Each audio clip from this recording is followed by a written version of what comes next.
हरिराम व्यास जी जिन्होंने जुगल किशोर जी को प्रकट किया, ऐसे श्री हरिराम व्यास जी की बेटी का ब्याह था और अपनी बेटी के ब्याह में जितने ब्राह्मण आए, हरिराम व्यास जी अपनी बेटी के ब्याह से प्रसन्न नहीं थे। क्यों नहीं थे? कोई पिता अपने पुत्री के ब्याह से अप्रसन्न कैसे हो सकता है? लेकिन उनके मन में भाव था कि भाई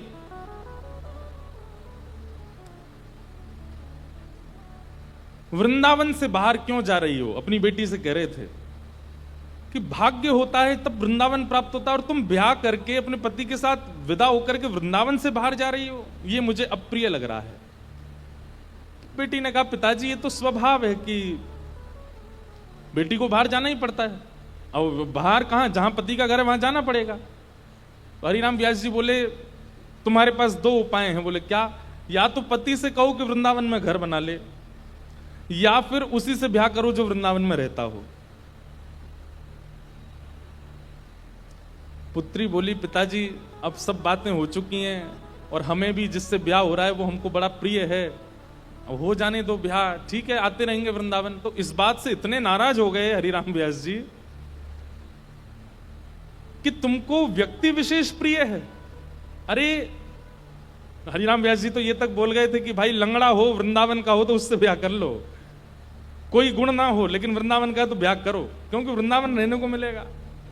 लेकिन तुम और गुणों को देख करके वृंदावन छोड़ करके जा रही हो, ये तुम्हारा सबसे बड़ा दुर्भाग्य है। तो अपनी बेटी के ब्याह से प्रसन्न नहीं थे, तो हरिराम व्यास जी की पत्नी और बाकी बच्चे बोले, पिताजी को रहने दो नाराज, हम तो ब्याह करेंगे आनंद से। और हरिराम व्यास जी के शिष्य थे ओरछा के राजा मधुकर शाह, उन्होंने पूरी शादी की व्यवस्था की, लेकिन हरिराम व्यास जी की भौएं चढ़ी नहीं। और ज्यादा दुखी तो वे तब हो गए कि उन्होंने एक शर्त रखी, चलो ठीक है ब्याह कर रहे हो तुम, अपनी मर्जी से कर रहे हो, सब ठीक है, लेकिन पहली पंगत वैष्णव जनों को, संत जनों को, रसिक जनों को करानी पड़ेगी। लेकिन जब ब्याह का प्रसंग आता है ना, तो घर के लोग इन सब चीजों पर विश्वास करते नहीं है।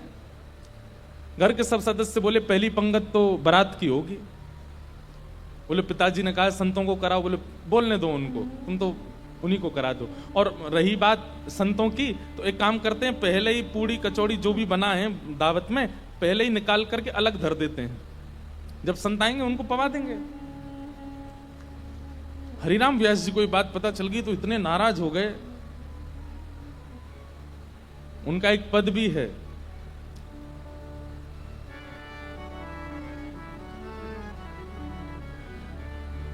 संतन सौ अधिक समधी प्यारे।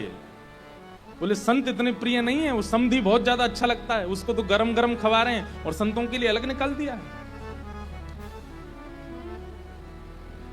बड़े नाराज हुए, बोले संतों का अपमान कर रहे हो। बेटी बोली, पिताजी मेरा ब्याह है, आप बिल्कुल खुश नहीं हो। बोले मुझे खुशी करानी है तो वृंदावन से बाहर मत जाओ। ब्राह्मण लोग आए जो ब्याह पढ़ा रहे थे, तो हरिराम व्यास जी बड़े विद्वान थे, तो ब्राह्मण आकर के बैठे, सबने बैठ करके हरिराम व्यास जी से वार्ता की। तो ब्राह्मण सब बोले, व्यास जी कोई अच्छी बात सुनाओ। तो हरिराम व्यास जी पद गाने लगे, वे मरे जिन मेरे घर ब्याह पढ़वायो। सारे ब्राह्मण बोले ऐसा मत कहो। भगवान बोले कि तुम भाग जाओ यहां से, या तो पुत्री को कहो कि वो वृंदावन छोड़ करके नहीं जाए, और यदि वो जाने का मन बना चुकी है तो वो सब मर जाएंगे जिन्होंने ब्याह पढ़ाया।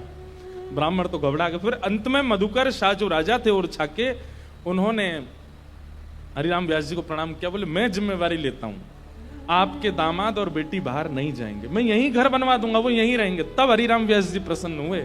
मतलब हम संसारी लोग हैं, हमारे लिए कई बार रिश्ते नातेदार ज्यादा हो जाते हैं, ठाकुर जी से ज्यादा हो जाते हैं, हमारे लिए कई बार दिखावा ज्यादा हो जाता है, कई बार सब प्रदर्शन में हम लोग ज्यादा चले जाते हैं, हमारे लिए भक्ति भाव कहीं पीछे छूट जाता है। पर वृंदावन को भजने वाले के लिए ठाकुर जी प्रधान है और कुछ प्रधान नहीं है। इसलिए वहां धर्म प्रधान नहीं है, प्रेम प्रधान है। एक भगवान के परम भक्त थे, नारायण दास उनका नाम था, बहुत ध्यान से सुनना। नारायण दास जी को भी वृंदावन से बहुत प्रेम था। और वृंदावन का प्रेम उन पर ऐसा चढ़ा कि वो गोपी भाव में रहने लगे। और कैसा गोपी भाव? श्रृंगार कर लेते, बिंदी लगा लेते, मांग में सिंदूर भर लेते, बड़े बड़े केश कर लिए थे, पैरों में नूपुर पहनते, हाथों में चूड़ियां पहनते और लहंगा पहन करके और बढ़िया सुंदर श्रृंगार करके किसी के सामने नहीं जाते थे। अपने गोपाल जी उनको तैयार करके, उनका श्रृंगार करके, उनका भोग लगा के उनके सामने नाचते थे अपने ठाकुर जी के आगे, और किसी को नहीं दिखाते थे, बस अपने ठाकुर जी को दर्शन कराते थे। नाचते थे, गाते थे, रिझाते थे, और फिर नाचते नाचते फिर प्रसादी सिद्ध करते, प्रसादी सिद्ध करके फिर राजभोग करा देते, ब्यारू करा देते, कलेऊ करा देते, ठाकुर जी के अष्टाम लीला करते, अष्टयाम भोग धराते, लेकिन नृत्य और गायन ये दो सेवा नहीं छोड़ते थे। लेकिन धीरे धीरे वैष्णवों ने उनको देखना ढूंढना शुरू कर दिया, लोग उनकी कुटिया में जाने लगे। तो वैष्णवों को तो वो बैठने देते थे, बोले आप सब तो ठाकुर जी के समान हो, आपके सामने तो मैं नाच सकता हूं। सब लोग इधर देखो, ध्यान से, आवाज आ रही है हमारी? नृत्य कर रहे थे। नृत्य की ख्याति ऐसी हुई कि एक बार एक बहुत श्रेष्ठ नृत्य करने वाला व्यक्ति आया और उसको किसी ने कहा कि भाई हमारे यहाँ एक साधु हैं, वो किसी के आगे नृत्य नहीं करते, ठाकुर जी का, एक बार उनके नृत्य देख लो आप। तो बहुत बड़े नृत्य करने वाले ने जब उनका नृत्य देखा तो वो बोला कि महाराज मैं बड़े बड़े दरबारों में जाकर के नृत्य करता हूं, ऐसा नृत्य मैंने आज तक नहीं देखा। सब लोगों ने कहा बोले भैया ये ठाकुर जी के लिए नृत्य करते हैं। लेकिन उस नृत्य करने वाले ने किसी बादशाह को खबर करा दी कि वृंदावन में एक महात्मा है, और बोले वो गोपी बनकर के अपने ठाकुर जी के आगे नृत्य करते हैं और गाते हुए नृत्य करते हैं, ऐसा नृत्य मैंने आज तक नहीं देखा। बादशाह के तो मन में आ गई कि मुझे उनका नृत्य देखना है, और प्राचीन काल के राजाओं के मन में आ जाए और वो ना मिले तो वो तो मारने तक आतुर हो जाते थे। उन्होंने अपने सैनिकों को भेज करके कहा कि आपको नृत्य करने के लिए बादशाह ने बुलाया है, या तो चलिए, और अगर आप इनकार करोगे तो आपकी कुटिया जला देंगे, आपके ठाकुर जी छीन लेंगे और फिर कभी नृत्य करने लायक बचोगे नहीं। ऐसी स्थिति पड़ गई। रोने लगे अपने ठाकुर जी के आगे, बोले नाथ मेरा नृत्य किसी और को रिझाने के लिए नहीं है, ये मैं कैसी स्थिति में आपने डाल दिया हूं। अगर जाता हूं तो मेरा नृत्य, मैं नृत्य को प्रसाद के रूप में प्रस्तुत करता हूं, वो झूठा हो जाएगा। कोई और अगर उसका आस्वादन करेगा तो वो फिर उच्छिष्ट हो जाएगा, और उच्छिष्ट वस्तु आपको कैसे पधराऊंगा दोबारा। और यदि नहीं जाता हूं तो कुटिया जला देंगे, आपको छीन लेंगे, राजा है ताकतवर है, उसके आगे मेरी चलेगी नहीं। रात भर रोते रहे अपने ठाकुर जी के आगे। इतने में ठाकुर जी स्वप्न में प्रकट हो गए, और स्वप्न में प्रकट होकर के ठाकुर जी बोले तुमको वहां नृत्य करने में दिक्कत क्या है? बोले मैं आपके सामने नृत्य करता हूं बस। तो बोले हमको ले चलो, हमें वहां बैठा देना, हमें देखते देखते नाच लेना, राजा को भूल जाना। तब वो कहते हैं, बोले कि महाराज वो स्थान आपके लायक नहीं है, वो राजा है, वो मांस भी खाता है, मदिरा भी पीता है, ना जाने कैसे कैसे उसके आचरण हैं, उसका स्थान कैसा है, वहां पर नृत्यांगनाएं आती हैं, ना जाने कैसे कैसे वहां पर व्यवहार होते हैं, वहां मैं अपने ठाकुर जी को लेके नहीं जाऊंगा। ये वैष्णव का स्वरूप होता है, वो अपने ठाकुर जी के आगे प्रदर्शन को आगे नहीं करता, वो अपने ठाकुर जी की सेवा के आगे एक बार को बड़े से बड़े उत्सवों का त्याग कर देगा, बड़े से बड़े उपाधियों का त्याग कर देगा, लेकिन अपने ठाकुर जी को ऐसे ही कहीं बेक नहीं देता है। बोले ये तो नहीं चलेगा, आपको लेके तो नहीं जाऊंगा मैं। तब भगवान बोले तो फिर नहीं जाओगे तो ये लोग तुम्हारे कुटिया उजाड़ देंगे। तो फिर वो बोला आप इतना भी नहीं कर सकते, तो फिर काय बात के भगवान, आज तक मैंने आपसे कुछ नहीं मांगा, लेकिन इसका समाधान बताओ मैं कैसे करूं। तब भगवान बोले देखो तुमने अपनी गली में तुलसी की माला पहनी है, और ये तुलसी मेरा ही स्वरूप है, तो तुम मुझे तो नहीं ले जाओगे, लेकिन ये तुलसी माला तो पहन के जाओगे। इनको तुम एक सिंहासन पर पधरा देना, और इनको मेरा ही रूप मान करके, मुझे अनुभव करके, मेरा आभास करके तुम वहां नृत्य कर देना। नृत्य भी हो जाएगा, मेरे सन्मुख भी हो जाएगा, और तुम्हारा बात भी बनी रहेगी। नारायण दास जी बोले भगवान पक्का ना ये तुलसी आपका ही? बोले पक्का 110% मेरा ही स्वरूप है, जाओ। नारायण दास जी गए और राजा के यहाँ जाकर के बोले, महाराज मैंने गले में जो ये माला पहनी है बड़ी तुलसी की, इसके लिए मुझे एक आसन दे दो, मैं इनको पधरा करके फिर नाचूंगा, नहीं तो ये तो विक्षेप डालेंगे। पधरा करके आसन पर, और जैसे ही नृत्य करने लगे उनके मन में कदापि ये भाव नहीं आया कि ये तुलसी हैं, ये केवल माला है। यही सोचने लगे श्याम सुंदर हैं। श्याम सुंदर विचार करके जब घूमने लगे नृत्य करते करते, तो हर घूमने के बाद एक बार देखते, और जब द्रुत गति से घूमने लगे, चक्र लेने लगे, लेते लेते लेते उनको वहां तुलसी नहीं साक्षात सचल त्रिभंग लली श्याम सुंदर दिखने लगे।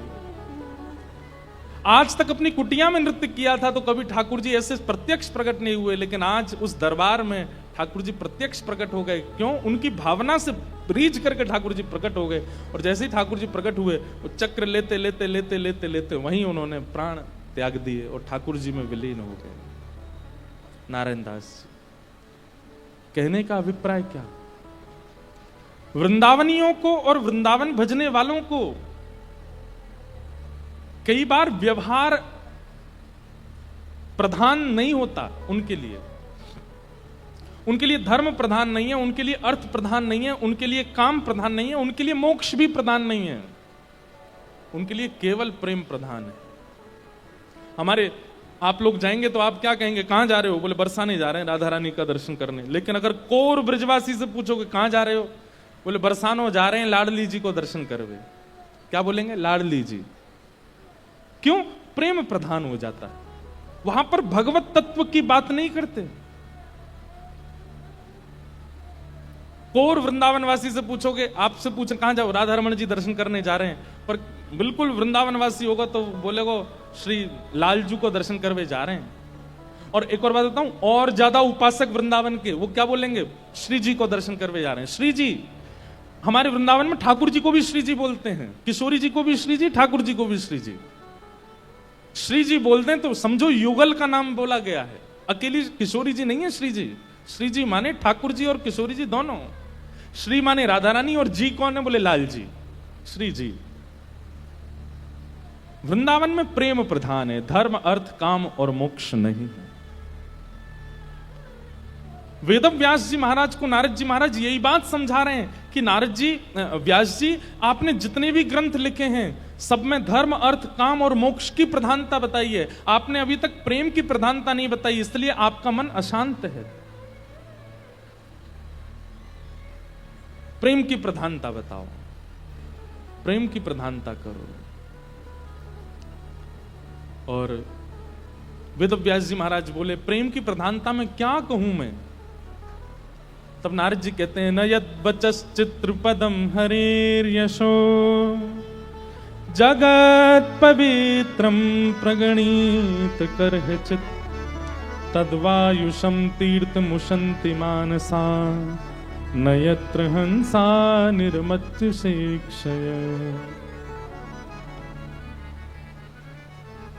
आपने जितने भी ग्रंथ लिखे हैं उसमें ठाकुर जी के यश का वर्णन किया है, आपने ठाकुर जी के प्रभाव का वर्णन किया है, स्वभाव का नहीं। किसी कन्या के विवाह के लिए उसके परिवार वाले लड़का देखने गए, और लड़का देख करके जब परिवार वाले आते हैं तो कन्या क्या पूछती है, कैसा लगा? तो परिवार वाले क्या बोले? बहुत अच्छा घर है, गाड़ी बहुत अच्छी है उनके पास, वो जॉब करता है, 1 लाख रुपए महीने कमाता है, हाइट भी उसकी अच्छी है, 6 फीट का है, कपड़े भी बहुत अच्छे पहनता है, थोड़ा सांवला है लेकिन वैसे सब कुछ अच्छा है, माँ बहुत अच्छी है, पिताजी। अरे मुझे ये बाह्य बातें क्यों बता रही हो, उसके बारे में बताओ ना, उसका आंतरिक गुण बताओ। बाह्य प्रभाव से प्रभावशाली व्यक्ति ही रीझते हैं, लेकिन प्रेमी व्यक्ति तो स्वभाव से रीझता, उसको प्रभाव की प्रधानता नहीं चाहिए होती है। प्रेम तो स्वभाव से होता है, प्रभाव से नहीं। प्रभाव से आसक्ति होती है और स्वभाव से प्रेम होता है। समझ रहे हैं हमारी बात को? अगर आपको किसी से प्रेम है और कहीं ना कहीं उसका प्रभाव आपको आकर्षित कर रहा है तो उसको प्रेम नहीं, उसको आकर्षण कहते हैं। प्रेम तो स्वभाव से होता है। और एक और बात कहें, जहां प्रेम होता है ना, वहां स्वभाव कैसा भी हो वो प्रिय लगता है, अच्छा लगता है। अब भाई दुनिया की माताओं के बालक होते हैं, किसी के सुंदर होते हैं, किसी के मोटे होते हैं, किसी के पतले होते हैं, किसी के छोटे से होते हैं, किसी, लेकिन माँ को अपना बालक जैसा भी अच्छा लगता है, चाहे वो काला है, चाहे वो गोरा है, मोटा है, छोटा है, पतला है, सूखा है, बीमार है, ठीक है, लेकिन माँ को वो प्रिय ही लगता है, क्योंकि उसका प्रभाव, उसका बाह्य रूप माँ को आकर्षित नहीं करता, माँ का हृदय जुड़ा होता है बालक से। ठीक वैसे ही हे व्यास जी महाराज, आपने जितने भी ग्रंथ लिखे हैं उनमें प्रभाव का वर्णन किया है, और प्रभाव से आसक्त करने वाले लोग तो रीझ जाएंगे, लेकिन प्रेमी लोग नहीं रीझ पाएंगे।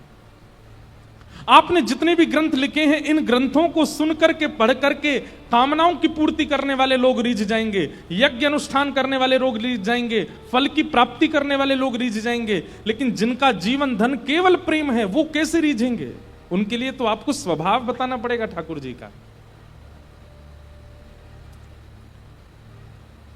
हमारे ब्रज में कहें, लाला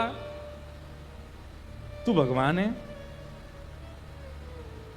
ठाकुर जी बोले, काय को मधुमंगल तू ये काय को पूछ रहा हो? बोले ना ना, हमने ऐसी सुनी है कि जब गर्गाचार्य जी आए ना तो वो कह के गए कि यशोदा मैया तुम्हारो लाला नारायण समान गुण ही है, और तेरी हरकतन ते हुए ऐसा लगे कि तू कहीं भगवान तो ना है। तो ठाकुर जी धीमे से बोल जाते हैं, बोले मधुमंगल एक बात बताऊं? बोले कहा, मैं जय जय ही हूं, मैं भगवान ही हूं। तू सांची भगवान है? बोले हाँ। लाला मैं सबन ने बता दूं कि तू भगवान है? ठाकुर जी बोले हाँ बताया। मधुमंगल गए और सबरे सखान में हल्ला मचाया, बोले तुम्हें एक बात बताऊं? बोले कहा, हमारो जो लाला है ना, बोले हाँ जो भगवान है। ये बात सुन के आधे तो हंसने लगे और आधे छड़ी लेकर के बोले दिखाइयो ने कहां तेरा भगवान। ठाकुर जी निकल के आए कुंज से, आज बड़ी अदा से निकल के आए, ए मधुमंगल सीताम प्रणाम करो, हम भगवान हैं। नहीं मानते, नहीं स्वीकार करते। एक दिन ऐसी लीला भागवत में आती है कि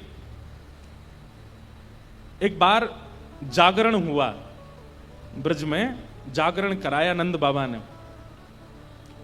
रात भर जागरण का मतलब केवल माता की चौकी नहीं होता, जागरण का मतलब केवल वो नहीं होता, जागरण का मतलब है पूरी रात जग करके अपने इष्ट का स्मरण करना, वो जागरण है।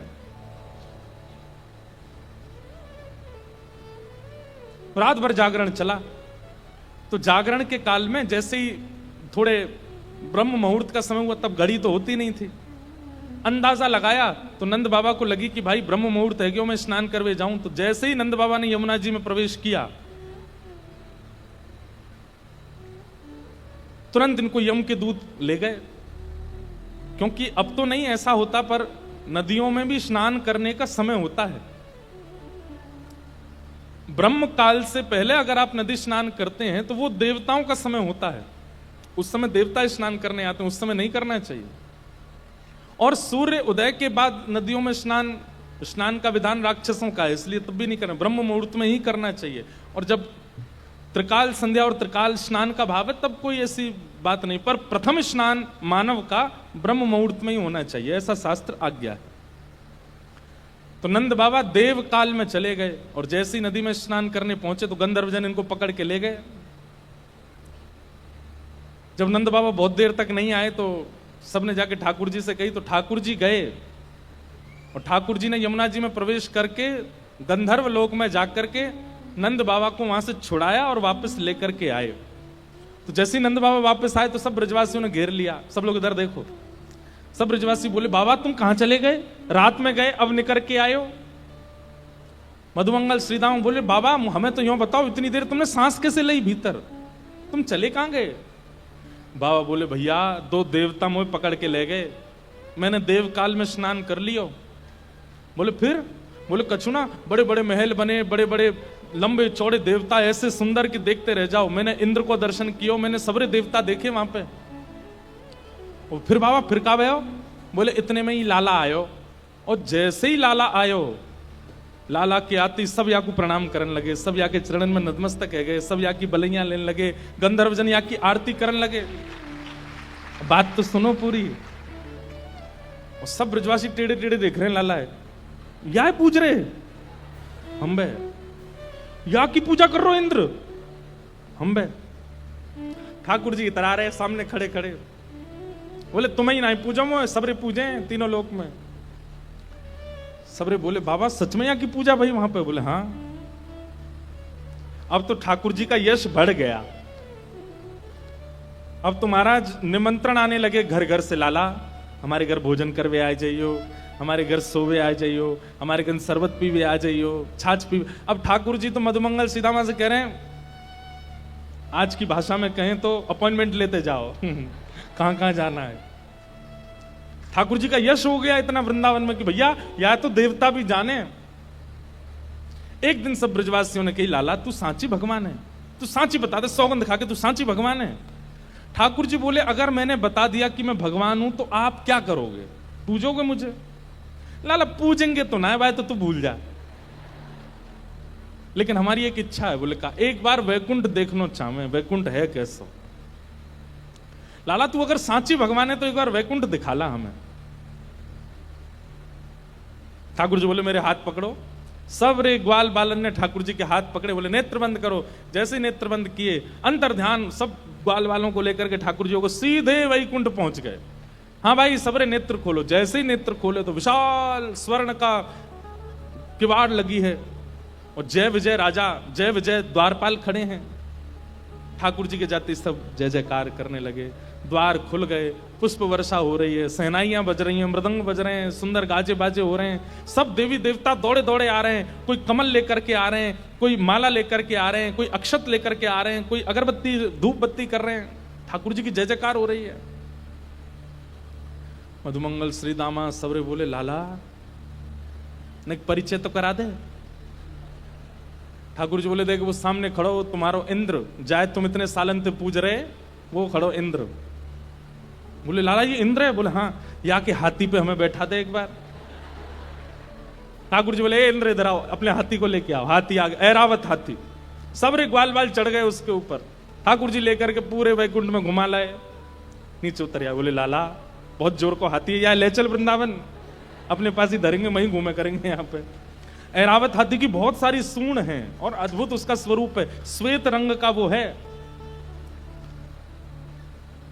ब्रजवासी बोले, लाला हमने सुनी है ब्रह्मा के 4 मुंह हैं, एक बार दिखा दे। ठाकुर जी ने ब्रह्मा जी को बुलाया, ब्रह्मा जी आ गए। ब्रह्मा जी जैसे ही आए तो मधुमंगल श्रीदामा जाके स्पर्श करके उनके मुख देख रहे हैं, सच्ची के हैं कि नकली हैं। लाला ये तो सांची है। सब जगह ठाकुर जी ने घुमाया, जिस देवी देवता से मिलना चाहते थे सबको प्रकट कर दिया। सुंदर प्रसाद पाया, सुंदर सब जगह घूमे ठाकुर जी को लेके, नदियों में, तालाबों में, पशु पक्षी सब देखा, वैकुंठ का एक एक कोना ठाकुर जी के साथ देखा। सब जगह घूम करके ब्रजवासी थक गए। थक करके बोले, लाला अब चल वृंदावन चल, अब ले चल हमें। ठाकुर जी बोले, भैया सुनो, तुम सबके लिए कक्ष खुलवा दिए हैं और वैकुंठ का नियम है, मैं बताना भूल गया था कि यहां एक बार आने के बाद फिर यहां से जाता नहीं है कोई भी। अब तुम सब यहीं वैकुंठ में रहो, क्या बुराई है? ये उर्वशी गंधर्व सब लोग तुम्हारी सेवा में रहेंगे, देवी देवता, अरे तू जब कहेगा इंद्र आ जाएगा, ब्रह्मा आ जाएगा, सब तुम्हारी सेवा में रहेंगे, यहीं बैठे रहो। अब ये सुनते ही ब्रजवासी तो रोने लगे, ठाकुर जी के चरणन में गिर गए। बोले, लाला तू हमारे प्राण मांग ले, तू जो कहेगो हम तो दे देंगे। तू कहेगो आज के बाद हम तो जय जय मान के रोज तेरी आरती पूजा करेंगे, लेकिन हमें वापस वृंदावन ले चल, हम वैकुंठ में ना रह सके। हमें तो वृंदावन ही प्रिय है लाला। ठाकुर जी के नेत्र सजल हो गए। सब देवी देवताओं को दिखाते हुए ठाकुर जी बोले, तुम लोगों को आश्चर्य होता है कि भगवान इन ब्रजवासियों से इतना प्रेम क्यों करते हैं। देखो, दीयमान न ग्रहणंती, ये भक्ति की वो स्थिति है कि मैं वैकुंठ देने को बैठा हूं, लेकिन इनको नहीं चाहिए। क्यों? वृंदावन प्रिय है, यमुना जी प्रिय हैं, गोवर्धन प्रिय है। अरे ठाकुर जी ज्यादा दूर नहीं, मथुरा गए थे, 6 किलोमीटर है वृंदावन से, एक भी ब्रजवासी नहीं गया। जबकि प्राण बसते हैं श्री कृष्ण में, अपने प्राण श्री कृष्ण को जाने देंगे, लेकिन स्वयं वृंदावन छोड़ करके नहीं जा सकते। इतना प्रेम वृंदावन से ब्रजवासी करते हैं। तभी तो गोपियां गोपी गीत में सबसे पहला शब्द ही यही कहती हैं, जयति तेधिकम जन्मना ब्रजः श्रयतं विहार।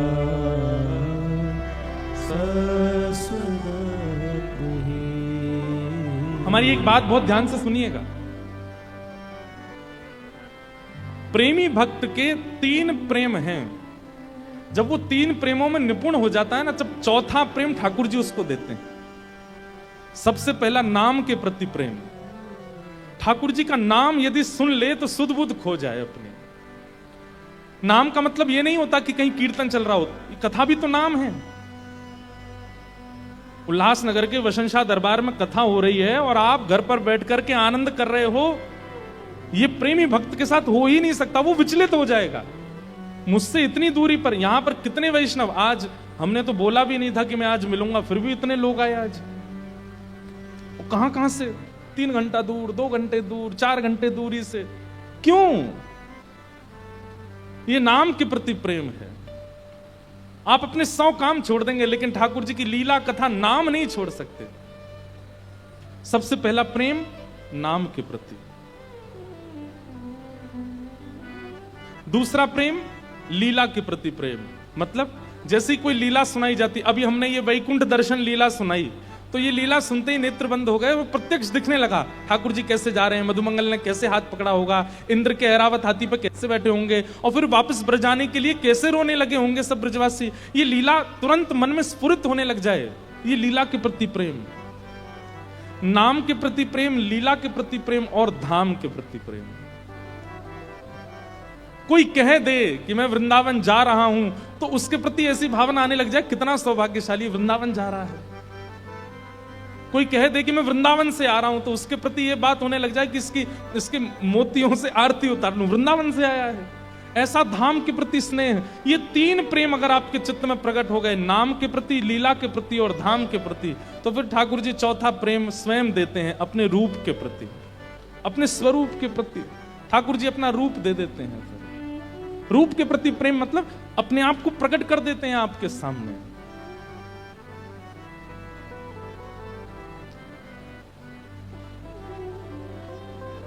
इसलिए भैया वृंदावन में सब उल्टा है। वृंदावन में धर्म, अर्थ, काम और मोक्ष सब किनारे, केवल एक शब्द चलता है, प्रेम। प्रेम। आज नारद जी वेद व्यास जी से वही कह रहे हैं, हे नारद जी, आप प्रेम का वर्णन करो। आपने धर्म का, अर्थ का, काम का, मोक्ष का वर्णन कर दिया, अब ठाकुर जी के स्वभाव प्रेम का वर्णन करो। और उसी स्वभाव प्रेम के वर्णन के रूप में श्रीमद् भागवत संहिता वेद व्यास जी के द्वारा रचना की गई।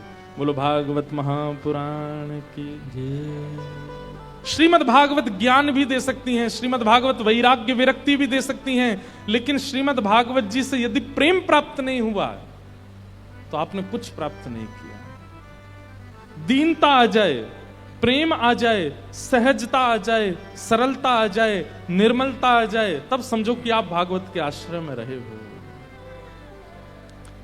कई बार भागवत का आश्रय लेने वाले ज्ञानी ज्यादा हो जाते हैं, कई बार भागवत का आश्रय लेने वाले विरक्त ज्यादा हो जाते हैं, वैरागी ज्यादा हो जाते हैं, निर्मोही ज्यादा हो जाते हैं।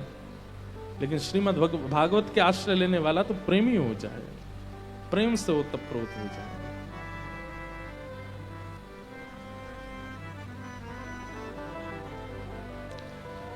वेद व्यास जी महाराज ने भागवत की रचना की और श्रीमद् भागवत की रचना के बाद मन में विचार किया कि अब ये भागवत की कथा घर घर जन जन तक कैसे पहुंचाऊं। तब अपने पुत्र श्री सुखदेव जी को श्रीमद् भागवत जी का ज्ञान प्रदान किया कि यम प्रव्रजंतम अनुपेत अपेत कृत्यम द्वैपायनो विरह कातर्या जुहाव पुत्रेति तन्मयतया तरवोभिनेदु तम सर्वभूत हृदयं मुनिमानतोस्मि। हमारे वृंदावन में ना, पता नहीं आज वृंदावन आ रहा है मन में ज्यादा। हमारे वृंदावन के विषय में गौड़िया वैष्णव संप्रदाय के ग्रंथ में ऐसा वर्णन करते हैं कि वृंदावन विपरीत है। यहां पर ना का मतलब हां है और यहां पे हां का मतलब ना है। और उस विषय में कहते हुए कहते हैं कि ठाकुर जी ने गोपियों को वंशी नाद करके रास में बुलाया। और जब गोपियां आ गईं, सब कुछ छोड़ छाड़ के आ गईं, तो ठाकुर जी क्या कहते हैं? स्वागतम वो महाभाग प्रियम किम करवाणिव ब्रजस्यानामयम कश्चित ब्रूतागमन कारणम। स्वयं वंशी नाद करके ठाकुर जी गोपियों को बुलाते हैं और एक दिन चीर हरण करके ठाकुर जी निमंत्रण देते हैं कि मैं रास पूर्णिमा पर, यानी कि शरद पूर्णिमा पे आपसे मिलूंगा, आमंत्रण देते हैं। और जब गोपियां सब छोड़ छाड़ करके भग आती हैं, और फिर क्या कह रहे हैं? ब्रूतागमन कारणम, अपने आने का कारण बताओ। गोपियां कहती हैं हमें तुम्हारी बातें समझ नहीं आती श्री कृष्ण। तुम हां बोलते हो तो उसका मतलब ना होता है, और ना बोलते हो तो उसका मतलब हां होता है। मतलब हमको बुलाया और आज जब हम आ गए तो कह रहे हो कि अपने आने का कारण बताओ। ओहो, इतनी रात को परपुरुष से मिलना नहीं चाहिए, जाओ जाओ अपने अपने घर को चली जाओ। गोपियां कहती हैं तब तुमने बुलाया, अब हम आ गई, अब तुम मना कर रहे हो। अब तुम मना कर रहे हो तो इसको हम हां माने कि ना माने? वृंदावन भैया समझ में आने वाली वस्तु नहीं है। ठाकुर जी बोले कोई गुरु बुलावे, कोई व्यक्ति बुलावे, कोई पुरुष बुलावे, कोई महापुरुष बुलावे तो जाना चाहिए। वंशी की बात में आ गई तुम, इस वंशी के स्वर को तुमने बुलावा समझ लिया। लेकिन हमारी ब्रज की गोपियां भी बड़ी चतुर हो गई हैं। गोपियां कहती हैं ठाकुर जी हमारी बात सुनो। बोले क्या? पूरा विश्व ब्रह्मा की आज्ञा मानता है। ब्रह्मा के कितने मुख हैं? 4। और हम तो उसके मुख, उसकी बात मान करके आई हैं जिसमें सप्तमुख हैं, जिसके 7 मुख हैं। अरे ये वंशी तो ब्रह्मा से भी श्रेष्ठ है, इसके 7 मुंह हैं, इसकी बात हम क्यों ना माने? हम तो इसकी बात मान करके आएंगे। 6 स्वर के छिद्र हैं और एक फूंक का छिद्र है। कितने छिद्र हो गए? 7। मतलब 7 मुख हैं। गोपियां कहती हैं दुनिया ब्रह्मा की बात मानती है क्योंकि उसके 4 मुंह हैं, हम तो उसकी बात मान के आए जिसके 7 मुंह हैं। हमने क्या गलत किया? ठाकुर जी को शांत कर देती हैं गोपियां। वृंदावन को समझना सामान्य बात नहीं। वृंदावन में ना का मतलब हां है, हां का मतलब ना है। वृंदावन में अच्छा का मतलब बुरा है, बुरा का मतलब अच्छा है। अरे गोपियां पर ब्रह्म परमात्मा को क्या कहती हैं? कितव। कितव का मतलब क्या होता है? कपटी। किसी की सामर्थ्य ठाकुर जी को कपटी बोल जाए। देवताओं ने जाकर के ठाकुर जी से कहा हम आपकी इतनी आराधना करते हैं, इतनी सेवा करते हैं, सुंदर वेद मंत्रों से उच्चारण करते हैं, आप तब भी प्रसन्न नहीं होते, और ये गोपियां गोपी गीत में आपको कितव कहती हैं और आप प्रकट हो जाते हो।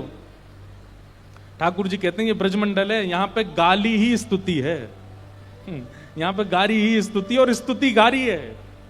अगर कोई ब्रजवासी आपकी बहुत प्रशंसा कर रहा है तो ये समझ जाओ गाली दे रहा है आपको, और अगर कोई ब्रजवासी आपसे नाराज हो जाए तो ये समझ जाइए ओहो बहुत प्रेम है इस काम से। 2-4 बात भली बुरी सुना दी, समझ जाओ इसका प्रेम है हमसे।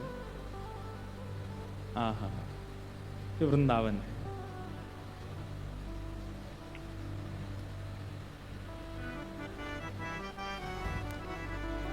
एक बार रहीम जी का नाम सुना? रहीम दास, जिनके दोहे हैं रहीमंदागा प्रेम का मत तोड़ो चटकाए, जोड़े से फिर ना जुड़े, जुड़े गांठ पड़ जाए। तो एक बार रहीम दास जी गोवर्धन में श्रीनाथ जी का दर्शन करने गए। एक तो अल्हड़ भेष में रहते थे, ऊपर से इनके किसी कारण से इनको मंदिर में नहीं घुसने दिया, और जैसे ये मंदिर में घुसने लगे तो लोगों ने इनको धक्का दे दिया। कहां घुसे चले जा रहे हो, यहां पर विजातियों का प्रवेश नहीं है और तुम्हारे जैसों का तो बिल्कुल प्रवेश नहीं है।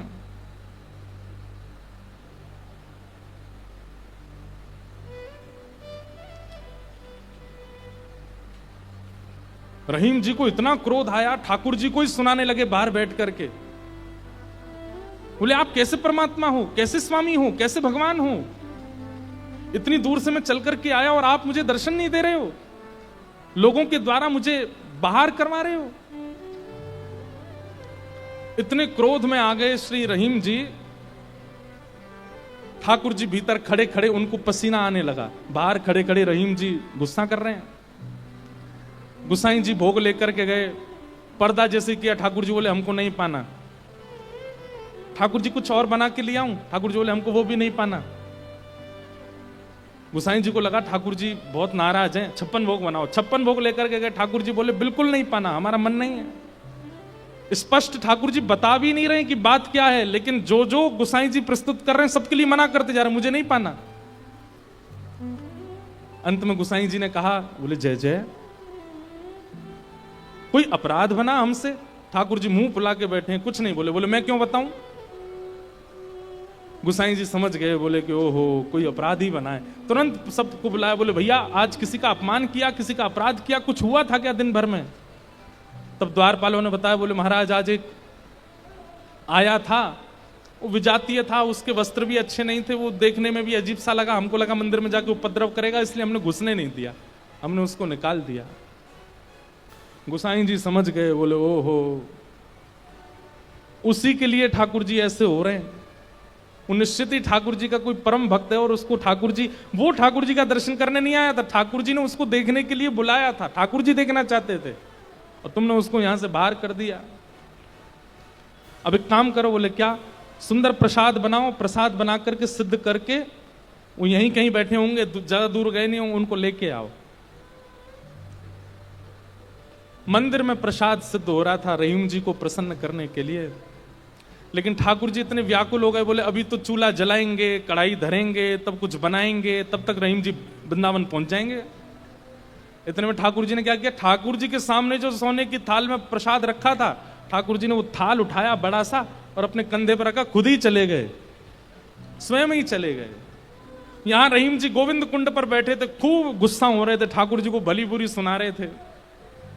लेकिन जैसे ही देखा गिरिराज पर्वत से उतरते हुए श्याम सुंदर आ रहे हैं, और झांकी कैसी है, कटिकाचनी पहनी है, मोर पिच पहना है, जो स्वरूप ठाकुर जी का ऐसा रहता है, हाथ में वंशी लेकर के, और ठाकुर जी यहाँ कंधे पर विशाल थाल लेकर के ऐसे उसको संभालते हुए ठाकुर जी आ रहे हैं। आहा, रहीम जी के लिए रहीम दास जी ने उसी समय ठाकुर जी की छवि का वर्णन किया, बहुत सुंदर। क्या वर्णन करते हैं, कैसे लग रहे हैं श्याम सुंदर? आहा, काछे काछिनी कलित मुरली कर, पीत पिछोरी साल की, बंक तिलक के सर को कीन्हो, दुति मानो विदुबाल की, ओ छवि आवन मोहन लाल की, छवि आवन मोहन लाल की, छवि आवन मोहन लाल की, छवि आवन मोहन लाल की। हाँ काछे काछ निकलित मुरली कर, पीत पिछोरी साल की, बंक तिलक के सर को कीन्हो, दुति मानो विदुबाल की, हो छवि आवन मोहन। अरे मोय कोई वेद ध्वनि ब्रज में सुनावे तो मेरे कान इतने रीझे ना आए, लेकिन कोई प्रेम आसक्त है करके मुझको घोरी घोरी गारी सुनावे, सो मैं तो वह के सामने प्रकट रह जाऊं। वाह, हो छवि आवन मोहन लाल की, छवि आवन मोहन लाल। और थाल सामने रख करके ठाकुर जी वहां से अंतर ध्यान हो गए, लेकिन रहीम दास जी की स्थिति ऐसी, वो तो उसी छवि में छके हुए बैठे हैं, थाल सामने रखा है। इतने में गोसाई जी अपने असंख्य सेवकों के साथ खूब सारा प्रसाद बना करके लाए। रहीम जी के पास जैसे ही पहुंचे तो देखें यहाँ तो पहले से थाल रखी, और ये वो थाल है जो श्री जी बाबा की है, श्रीनाथ जी की है। नेत्र बंद हैं और एक कोई सामग्री लेकर के प्रेम से रहीम जी पा रहे हैं। गोसाई जी बोले, रहीम जी ये थाल आपके पास आई कैसे? आहा, बिसरत नाही सखी मोमन सो, चितवन बैन विशाल की। बैन मतलब, बैन कहीं कहीं ये अधर का जो अंतिम छोड़ होता है, इसको बैन कहते हैं। ठाकुर जी के ये कैसे बोले, इतने मधुर हैं कि जब ये ठाकुर जी मुस्काते हैं ना, तो वो जो अंतिम छोड़ है वो इतना प्रिय लगता है ठाकुर जी के मुखमंडल का कि वो मेरे नेत्रों से जा नहीं रहा है। विसरत नाही सखी मोमन सो, चितवन बैन विशाल की, नीकी हसन अधर सधरन छवि, छवि सुमन गुलाब की, ओ छवि आवन मोहन लाल की, छवि आवन लाल की। और जल सो डार दियो पुत्रिन पे डोलन मुक्ता माल की, जल सो डार दियो पुत्रिन पे डोलन मुक्ता माल। आप मोल बिन मोलन डोले, बोलन मदन गोपाल की, आप मोल बिन मोलन डोलन, बोलन मदन गोपाल की, हे छवि आवन मोहन लाल की, छवि आवन मोहन लाल की। आप मोल बिन मोलन डोलन, बोलन मदन गोपाल की। इतने मूल्यवान श्री ठाकुर जी यहां पर बिनमोल की तरह डोल रहे थे, बोल रहे थे, चल रहे थे, बैठे थे। गुसाई जी को बता रहे हैं रहीम जी, इतने मूल्यवान ठाकुर जी यहां पर बोल रहे थे, डोल रहे। देखो वो चरण चिन्ह दिख रहे हैं, यहां देखो, यहां से चंदन की सुगंधी आ रही, यहां बैठ गए थे आके और ऐसे मधुर स्वर बोल रहे थे कि अब मैं किसी और को सुनना नहीं चाहता उनके आगे।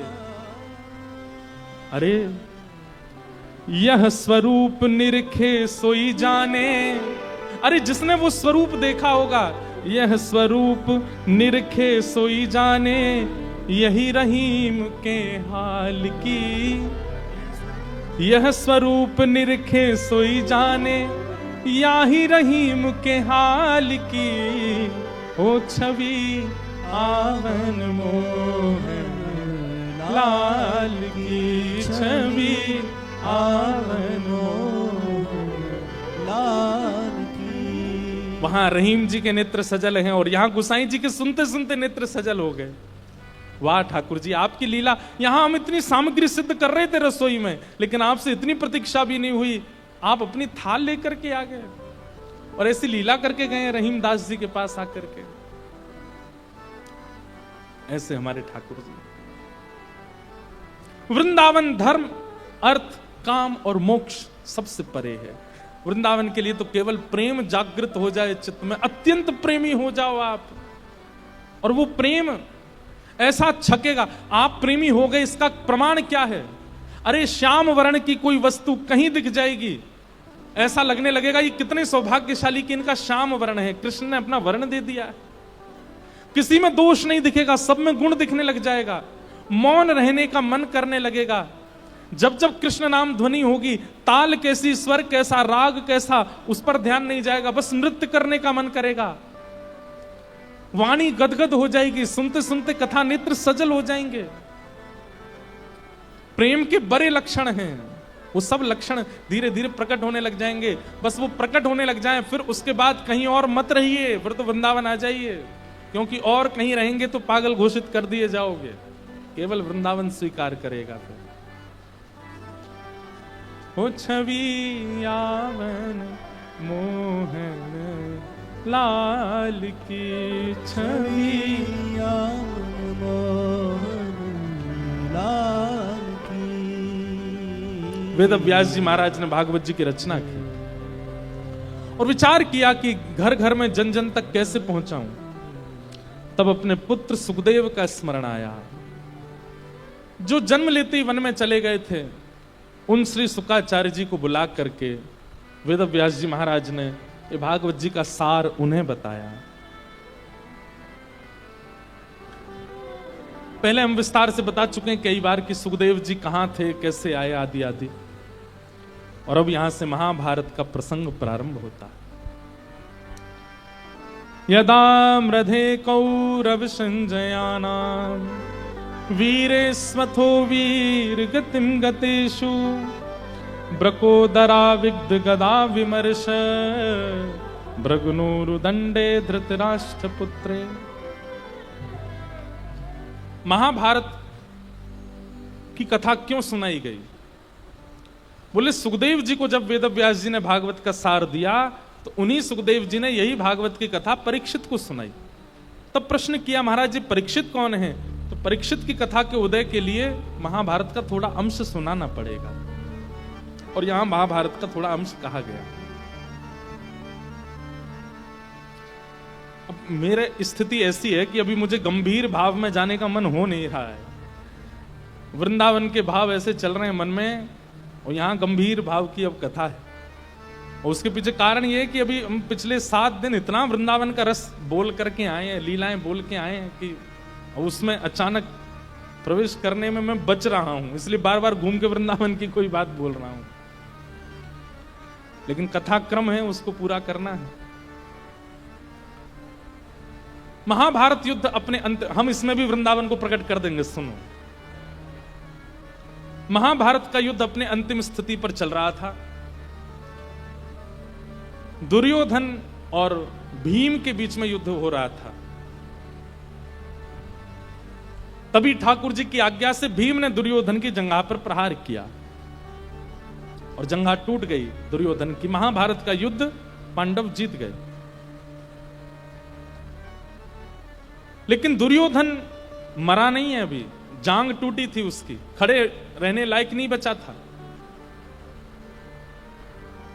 बदले की भावना उसके चित्त में प्रकट होने लगी और मन में विचार करने लगा कि मैं युद्ध में तो नहीं मार पाया, लेकिन मरते मरते पांडवों के साथ ऐसा तो कुछ कर जाऊं कि ये भी राज्य गद्दी पर ना बैठ पाए।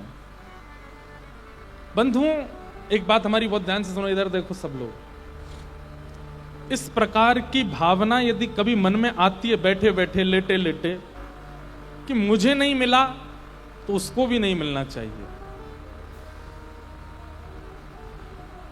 आप ये समझ लीजिए कि आप उस वक्त बिल्कुल एंड पॉइंट पर हो।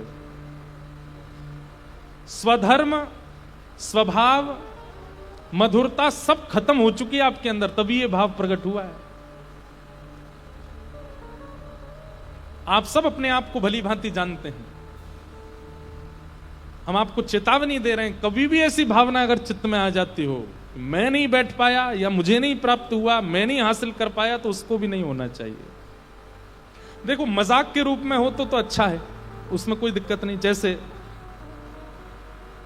बैठ जाओ भैया, लाला बैठन दो सबको, यहां ज्यादा मूवमेंट मत करो, बैठ जाओ लाला, वो लाला भैया मेरे, हाँ जाओ जाओ बैठ जाओ, आप लोग बैठ जाओ भैया, जैसे जगह मिले सबको।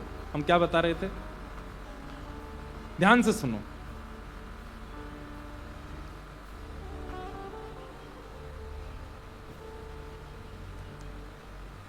कोविड आया था ना, जब लॉकडाउन लग गया था सब जगह, इतने घबरा गए सब लोग। उस समय हमारे कई परिकर के लोग हमारे पास ही रुक गए, वृंदावन में फंस गए बेचारे, कैसे जाएं अपने घर। तो हमारा रोज का नियम था, सुबह उठ करके सब लोग एक दूसरे से गले मिलते थे, जबकि होता था कीप डिस्टेंस। हमारे पिताजी बोले, भाई तुम लोग क्या करते हो, रोज सब लोग गले क्यों मिलते हो? मैंने कहा, अकेले हॉस्पिटल गए तो मन कैसे लगेगा, सब जाएंगे, अगर कुछ हो जाए तो सब जाने चाहिए। अगर इस प्रकार की भावना से होता है कि भाई मुझे अगर पीड़ा हुई तो मैं अकेला क्यों भोगूं, तू भी भोग। मित्रता में, प्रेम में या ऐसे मजाक में अगर ये भाव आते तो उसमें दोष नहीं है, लेकिन कहीं ना कहीं ईर्ष्या भाव से चिंतन ऐसा बनता है कि मेरा नहीं तो किसी का नहीं। पाप का प्रारंभ उसी समय हो जाएगा। अगर उस समय आपने उस भाव को नहीं रोका, नहीं नष्ट किया, तो आप राक्षस की साक्षात प्रतिमूर्ति बन जाओगे। दुर्योधन के अंदर सारे अवगुण आ चुके हैं, लेकिन आज जो अवगुण प्रकट हुआ है, इसने दुर्योधन का सर्वनाश कर दिया। आज तक दुर्योधन ने बहुत सारे पाप किए, लेकिन फिर भी उसके इतने पुण्य तो थे कि श्री कृष्ण को रोज देखता था। वो रोज सामने अर्जुन के रथ पर साक्षात श्री कृष्ण उसको दिखते थे, इतने पुण्य तो थे, जबकि उसके अंदर बहुत दोष हैं। उसके अंदर बहुत अवगुण हैं, लेकिन फिर भी श्री कृष्ण का दर्शन रोज होता था। लेकिन आज उसके अंदर जो भाव प्रकट हुआ क्या, कि अगर हस्तिनापुर की गद्दी पर मैं नहीं बैठ पाया तो ये पांडव भी नहीं बैठने चाहिए, इनको सोते हुए मार दो। इस स्थिति के बाद तो कृष्ण का दर्शन सुलभ भी नहीं हुआ दुर्योधन को। मतलब ये महापाप की स्थिति है, मेरा नहीं तो किसी का नहीं। और ये स्वभाव कई बार युवाओं में आ जाता है। भले ही वो लोग इसके लिए प्रयास नहीं करते कि मैं ऐसा कुछ करूं कि उसको ना मिले, लेकिन सोचते रहते हैं मन में, हे भगवान मुझे तो नहीं, इसको भी नहीं मिले, इसको भी नहीं मिले, इसको भी नहीं मिले, इसका भी ना हो। ये महापाप की स्थिति है।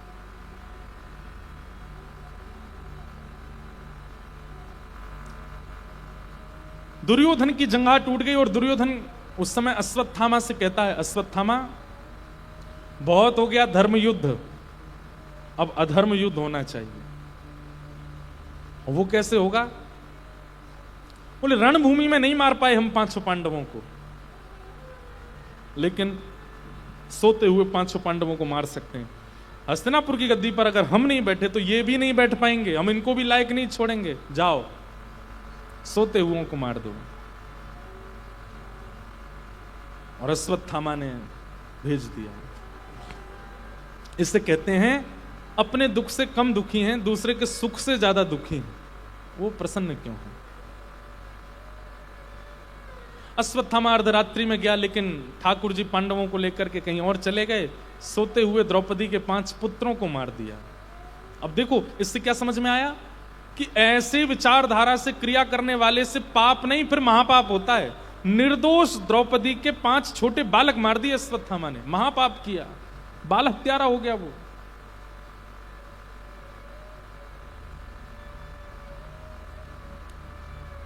प्रातःकाल का समय हुआ, पांडवों को पता चला कि द्रौपदी के 5 पुत्र मारे गए। अर्जुन ने प्रतिज्ञा ले ली कि मैं जीवित नहीं छोड़ूंगा जिसने ये किया है।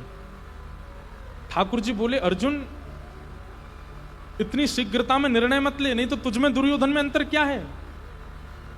लेकिन क्रोध में जब व्यक्ति आता है तब वो धैर्य भूल जाता है, विचार नहीं करता कि मैं क्या बोल रहा हूं, क्या कह रहा हूं, क्या करने वाला हूं।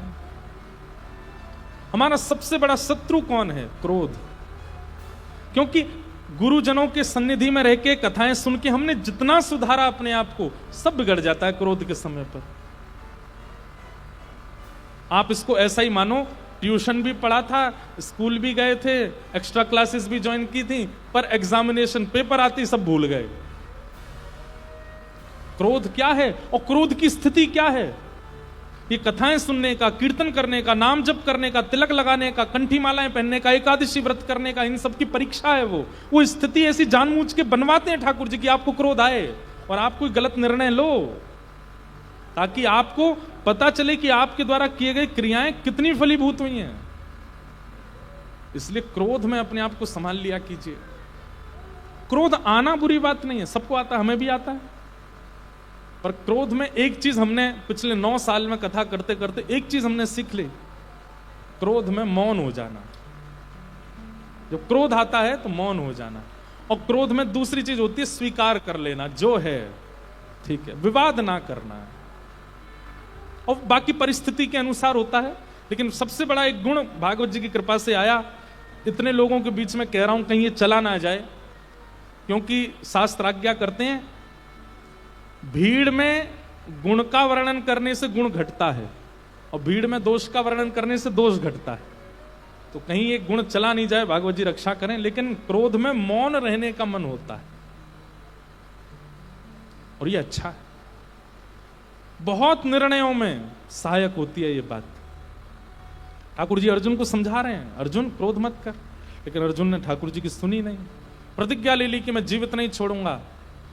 और जब पकड़ा गया अश्वत्थामा और हाथ पैर बांध करके प्रस्तुत कर दिया गया सभा में, इसी ने मारा है बालकों को, अर्जुन अपनी तलवार निकाल करके उसका सर धड़ से अलग करना चाहता है। लेकिन तभी कोई बुजुर्ग आज्ञा करता है कि पहले मां की आज्ञा होगी तो ही उसके बालकों के हत्यारे को मारा जा सकता है, पहले द्रौपदी से पूछो। द्रौपदी से पूछा तो द्रौपदी स्पष्ट मना कर देती है उवाच चासहन्तस्य वन्धनानयनं सतिं मुच्यतामेष ब्राह्मणो नितरां गुरु। इसको मत मारो। क्यों ना मारे? तुम्हारे बालकों को मारा इसने। बोले उस दोष को एक तरफ रखते हुए बाकी की चीजें विचार करो। जबकि बंधुओं, मैंने अनुभव करके देखा है कि व्यक्ति जब विपरीत परिस्थिति में आता है ना, वो संभाल ही नहीं पाता अपने विचारों को, अपनी बुद्धि को, अपनी वाणी को, अपने क्रोध को, कुछ भी उसके काबू में नहीं रहता। अरे हमारा कोई अति प्रिय बीमार हो जाता है ना, घबरा जाते हैं हम लोग।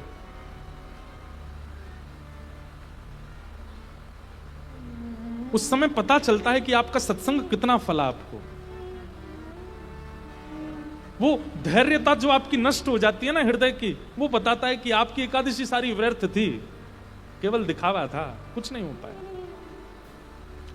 क्योंकि कई बार ऐसा होता है कि इतने लोग जुड़े हैं, किसी किसी के घर में कोई ना कोई विषम परिस्थिति आती है, वे लोग जब बात करते हैं तो महाराज जी, गिरधर लाल जी ने ऐसा कर दिया, ऐसा कर दिया, हमने क्या बुरा किया उनके साथ, हम इतनी कथाएं आपकी सुनते हैं, हमारे साथ ऐसा क्यों हो रहा है। उस समय तो हम कोई ज्ञान नहीं दे सकते, लेकिन मंच पर हम बोल सकते हैं कि इतना धैर्य आपका टूटना, ये बताता है कि आपका कथा का और एकादशी व्रत आदि नियमों का कोई फल नहीं मिला। ये धैर्य कहां चला गया? द्रौपदी को देखिए,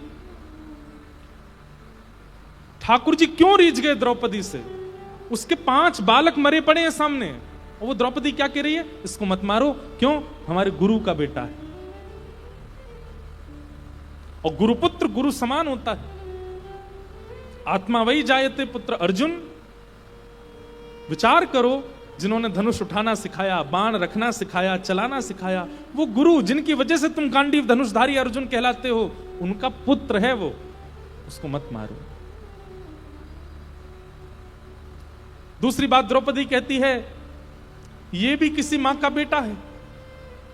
और रही बात, इनकी मां विधवा है, उनके पति नहीं है।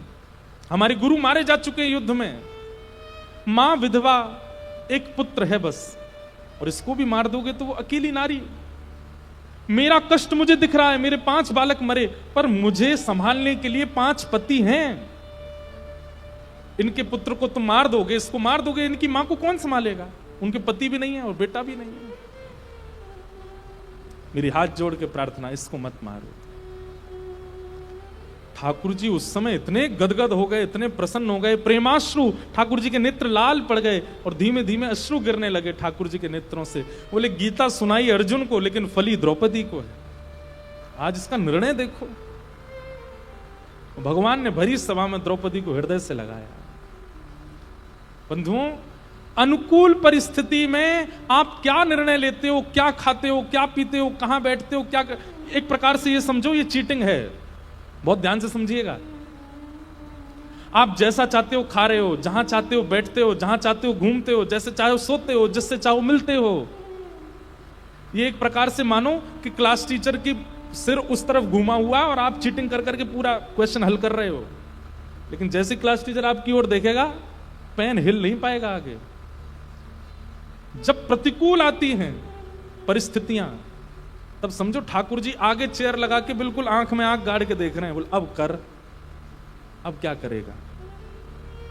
और उस समय भी यदि कोई व्यक्ति अपने उस जीवन रूपी प्रश्न पत्र का हल करता है, ठाकुर जी उठ करके हृदय से लगा लेते हैं। आज द्रौपदी ने वो करके दिखाया। इस परिस्थिति को भगवान ना करे जीवन में कोई मां अनुभव करे कि उसके संतान उसके नेत्रों के आगे ना रहे। क्या पीड़ा होती है मां को, ये मां जानती है। लेकिन उस परिस्थिति में एक मां अपना धैर्य नहीं खो रही है। ठाकुर जी ने हृदय से लगाया द्रौपदी को, और द्रौपदी को एक नया नाम दे दिया। बोले द्रौपदी, विश्व मुझे कृष्ण कहती है, और कृष्ण कहकर के विश्व का कल्याण होता है। तेरा नाम कृष्णा, अगर कोई कृष्णा भी कहेगा तो उसका भी कल्याण हो जाएगा।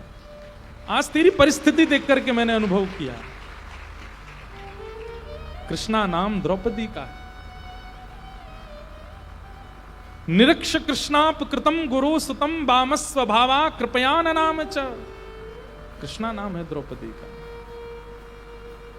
भगवान को बहुत प्रिय है द्रौपदी। ये वही द्रौपदी है जिसको भीष्म पितामह के दर्शन कराने ठाकुर जी ले जाते हैं, तो चलने में थोड़ी धीमे चल रही थी, क्यों? जूतियां पहनी है उसने। ठाकुर जी कहते हैं रुक यहीं पर, नीचे पैर ऊपर कर अपने। द्रौपदी कहती नहीं नहीं नहीं, आप परमात्मा हो। भगवान बोले चुपचाप खड़ी हो जा, चल ला। उसकी जूतियां उतारते हैं और अपनी ऐसे बगल में दबा लेते हैं और कहते हैं अब जल्दी जल्दी चल, भीष्म पितामह के पास जाना आशीर्वाद लेने। ठाकुर जी उसकी जूती उठा लेते हैं, अर्धरात्रि में जाकर के उसको उठा करके कहीं घुमाने ले जाते हैं, उससे बैठ करके बातें करते हैं, उसके साथ उसी की थाली में भोजन कर लेते हैं। इतना सुख तो, इतना प्रेम तो ठाकुर जी किसी को नहीं देते जितना द्रौपदी को देते हैं।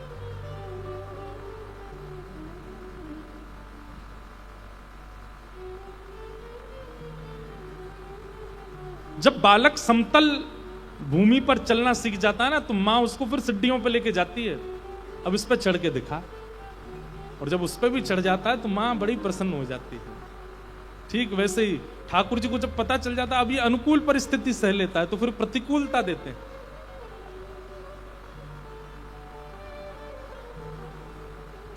नाम का आश्रय प्रधान लिया होगा, कथाएं खूब भाव से श्रवण की होंगी, जीवन में उतारी होंगी, तो प्रतिकूलताएं कुछ नहीं बिगाड़ पाएंगी आपका।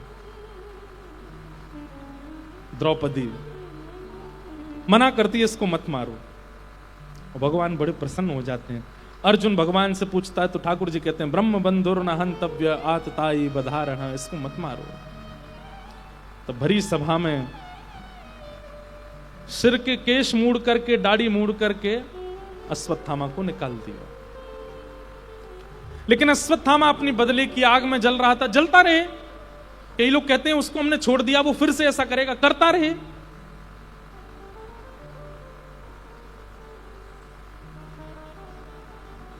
अश्वत्थामा ने किया। मुक्त होने के बाद भी अश्वत्थामा गया और मन में विचार करने लगा ऐसा क्या करूं कि पांडवों का सर्वनाश हो जाए। 5 बालक तो मैंने मार दिए, कोई बचा इनके यहां? तब पता चलता है अरे उत्तरा गर्भवती है, अर्जुन की बहू पुत्र वधू अभी गर्भवती है, अगर उसके बालक को मैं मार दूं तो इनके वंश में कोई नहीं बचेगा। उत्तरा विधवा हो चुकी है, उसके पति को मार दिया था अभिमन्यु को, वो सगर्भा है, अपने गर्भ के बालक को जन्म देने जा रही है। और तभी अश्वत्थामा ब्रह्मास्त्र छोड़ देता है उत्तरा के गर्भ के बालक को मारने के लिए। और यहां स्थिति है कि ठाकुर जी पांडवों को व्यवस्थित करके द्वारिका जा रहे थे, तभी उत्तरा को ब्रह्मास्त्र आता दिखाई दिया, दौड़ी दौड़ी ठाकुर जी के चरणों में गई। पाहि पाहि महायोगिन देव देव जगतपते, नान्यम तद्भयम पश्ये यत्र मृत्यु परस्पर। दोनों भुजा उठा करके ठाकुर जी को पुकारा, नाथ मुझे बचाओ, और मैं भले ही मर जाऊं लेकिन मेरे गर्भ के बालक को बचाइए। लाज रखो गिरधारी, मोरी लाज रखो गिरधारी। एक बात कहें बंधुओं, मैं हर कथा में मना करता हूं ठाकुर जी शिकायत मत किया करो, जो मिले सह लिया करो। लेकिन कभी कभी ऐसा हो जाता है जीवन कि सहते सहते सहते भी आप थक जाते हो, अब क्या करें? तब सूरदास जी का ये पद ठाकुर जी के आगे गा दिया करो। इसके अलावा कुछ नहीं बोलना है, केवल ये पद याद रखिए। जब विकट परिस्थिति हो जाए, पहले तो प्रयास कीजिएगा कि आप स्वयं उस परिस्थिति से निकल जाओ, लेकिन अनेक प्रयासों के बाद भी जब ना निकल पाओ, तब रात्रि के समय दिया जला के सब लाइट बंद करके ठाकुर जी शयन की मुद्रा में हो, तब ठाकुर जी के चरण स्पर्श करके इस भाव को गा दो।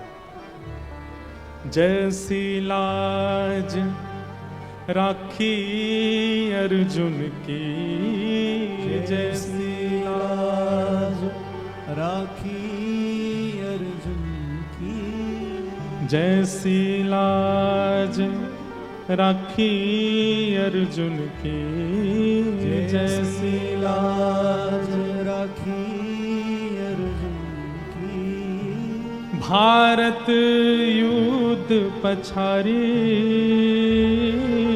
भारत युद्ध पछारी,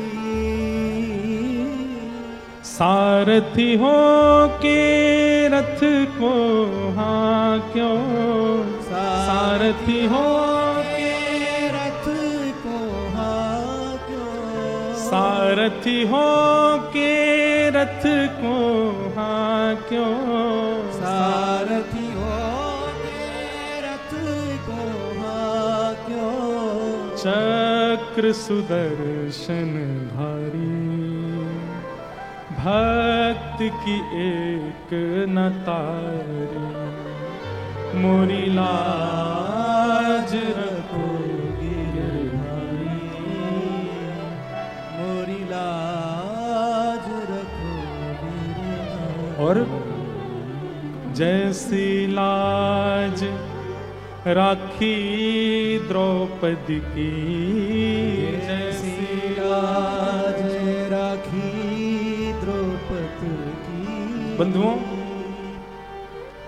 द्रौपदी की स्थिति भरी सभा में निर्वस्त्र हो रही है। 5 पति हार गए हैं। भीष्म पितामह, कृपाचार्य, ये सब नीची नजर करके बैठे हैं और दुशासन खींचता जा रहा है द्रौपदी के वस्त्रों को। उस समय द्रौपदी रजस्वला अवस्था में है। उस समय द्रौपदी स्पर्श के योग्य भी नहीं है, लेकिन मन में अटूट विश्वास के साथ बस अंतिम क्षण में, जब सभा में निर्वस्त्र होने की स्थिति होने वाली है, केवल वो एक क्षण का समय बचा है, यहां दुशासन तेजी से खींचने वाला है और द्रौपदी निर्वस्त्र होने वाली है, उस क्षण में 2 भुजा उठा करके पुकारती है ठाकुर जी को, हे कृष्ण द्वारिकावासिन क्वासी क्वासी मां भुज। कहां हो द्वारिकाधीश? तुम्हारी बहन निर्वस्त्र हो रही है भरी सभा में। किम न पश्यसि केशव, क्या आपको दिखाई नहीं देता? और उस भरी सभा में, जहां पूरा समाज रजस्वला होने के लिए कितने नियम बना देता है, स्वयं शंख चक्र गदा पद्मधारी ठाकुर जी वस्त्र बन करके आ गए और लिपट गए द्रौपदी के अंग से। दुशासन की भुजा थकित भई, वसन रूप भय श्याम। निर्वस्त्र नहीं होने दिया द्रौपदी को।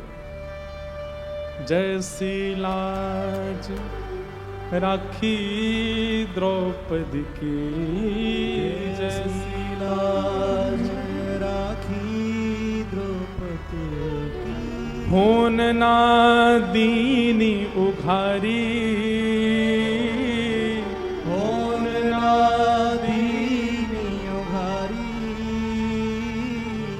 खेचत खेचत 2 भुज हारे, खेचत खेचत 2 भुज हारे।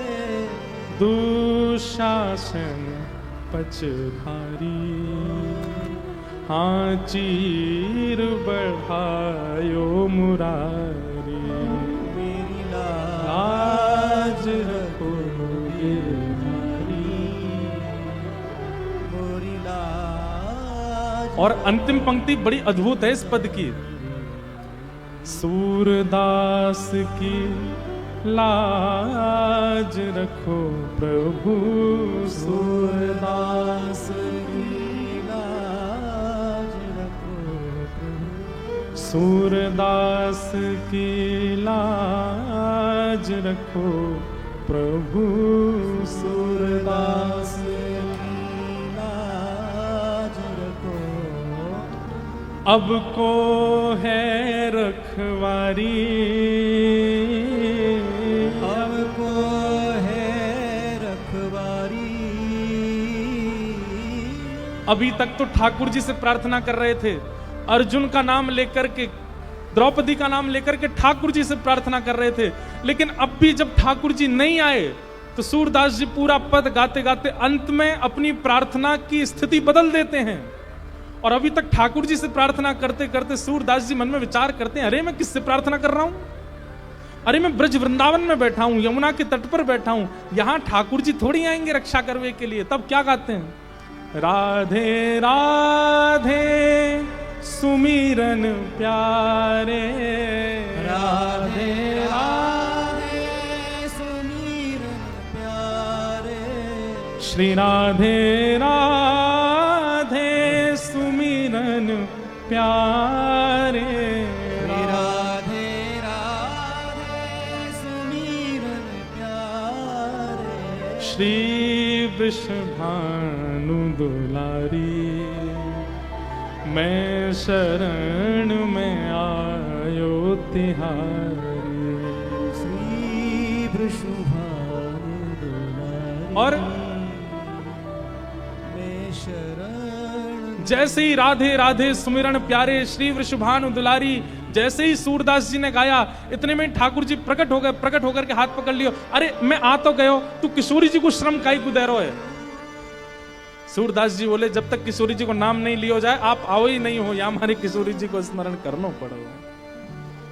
मोरी लाज रखो गिरधारी, मोरी लाज रखो गिरधारी, मोरी लाज रखो गिरधारी, मोरी लाज रखो गिरधारी। बहुत विपत्ति जीवन में आ जाए तो पहले प्रयास कीजिए कि सही है, दूसरा प्रयास कीजिए कि उससे निकलने का प्रयास कीजिए, उससे निकलने के लिए जो जो सुविधाएं हो सके करिए।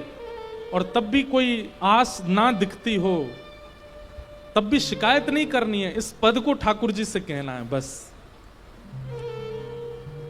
और ये पद गाते गाते ठाकुर जी को शयन करा दो। आप अनुभव करेंगे ठाकुर जी कुछ संभालेंगे नहीं, ठाकुर जी आपको ही ऐसी विवेक बुद्धि दे देंगे, एक राह दिखा देंगे, एक मार्ग प्रशस्त होता दिखा देंगे कि इसके करने से तुम्हारा ये मार्ग निकल जाएगा।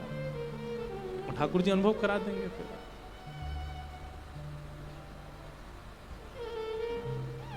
आज उत्तरा के गर्भ के बालक को मारने के लिए ब्रह्मास्त्र छोड़ दिया और दौड़ी दौड़ी गई ठाकुर जी के पास, दोनों भुजा उठा करके कहा, हे जगन्नाथ, हे जगत स्वामी, मैं भले ही मर जाऊं लेकिन मेरे गर्भ का बालक ना मरे। मेरे पति को चक्रव्यूह में पहले ही मार दिया। बिना पति के जन्म देना बालक को मेरे लिए दुष्कर है, लेकिन मैं फिर भी इस बालक को जन्म देना चाहती हूं और चाहती हूं ये आपका भक्त हो। मैं मर जाऊं लेकिन ये बालक जीवित रहे, कैसे भी करके इस ब्रह्मास्त्र को 9 मास के लिए रोक दीजिए बस। उत्तरा की उस करुण पुकार, और उसमें भी ये बालक आपका भक्त हो, इसमें अभिमन्यु की छाया है। ये सब शब्द सुनकर के ठाकुर जी का हृदय करुणता से भर गया और भगवान अपनी चक्रा नाम की गदा को लेकर के उत्तरा के गर्भ में प्रवेश कर गए। इतनी द्रुत गति से घुमाया, उस बालक की रक्षा हो गई और ब्रह्मास्त्र आकाश में ही नष्ट हो गया। बंधुओं, एक बात आपको कहें, ठाकुर जी ने इस विषम परिस्थिति में उनकी रक्षा की, वहां सुदर्शन चक्र से रक्षा की, वहां गदा से रक्षा की, यहां ऐसे, ये सब भाव हमारे ब्रज में स्वीकार नहीं है। हमारी ब्रज की पद्धति अलग है। हमारे ब्रज में तो सह लेंगे लेकिन ठाकुर जी से नहीं कहेंगे, ये बात प्रधान है। हमारे ब्रज में आप किसी भी आश्रम में जाओ, वहां पर भंडारा क्यों कराते हैं बताओ? वृंदावन में किसी भी आश्रम में प्रसादी मिल जाएगी आपको, उसके पीछे कारण क्या है? बोले तुम खा लो, झिक्के पी लो, पेट भर लो, ठाकुर जी से कुछ मत कहना, हम तुम्हें सब खिला पिला के बढ़िया तंदुरुस्त कर देंगे। तुम कहो तो शरबत पियो, वृंदावन में शरबत मिल रहे होंगे अभी, खूब सुंदर सुंदर ठंडाई बट रही होंगी जगह जगह, खाओ पियो आनंद करो, ठाकुर जी से कुछ मत कहना। इसलिए वृंदावन में ये भाव है, इसीलिए खिलाते पिलाते हैं, सब आनंद कराते हैं, ठाकुर जी से कुछ मत कहो। उन लीला बिहारी हैं वृंदावन में, उनको बिहार करने दो। शिकायत करनी है जगन्नाथपुरी चले जाओ, द्वारिका चले जाओ, बद्रीनाथ चले जाओ, कहीं और जाओ, वृंदावन में शिकायत करने मत आओ। यहां ठाकुर जी बिहार कर रहे हैं। पुलिस वाले के घर पर जाके एफआईआर थोड़ी लिखवाते हो, क्या स्टेशन मिलना, ये घर है। ऐसी ठाकुर जी कहते हैं, जे घर है भैया, यहां पे शिकायत लिखवावे मत आ। शिकायत करनी और जगह बैठा हूं मैं, वहां चलो जा। वृंदावन तो केवल प्रेम में छकने के लिए आओ, वृंदावन तो केवल भाव के लिए आओ।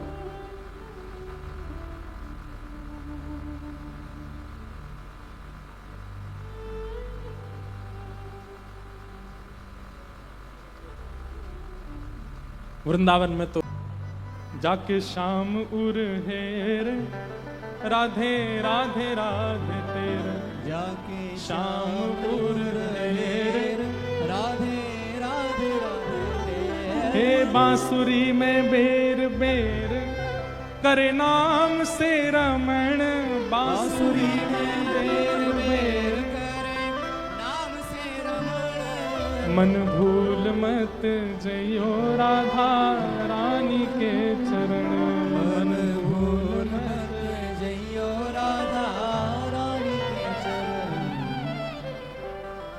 ऐसी हमारी किशोरी जी। तो मैं ब्रज का भाव बता रहा था कि हमारे ब्रज में ठाकुर जी से मांगते नहीं है, इसीलिए जिन जिन के यहाँ ठाकुर जी हैं वो सब पहले ही खिला पिला देते हैं, इतना भंडारा करा देते हैं। बोले ठाकुर जी से कुछ मत मांगना, खा लो पी लो आनंद कर लो रह लो। पर ब्रज में ठाकुर जी मांगने के लिए नहीं, वहां तो देने जाते हैं।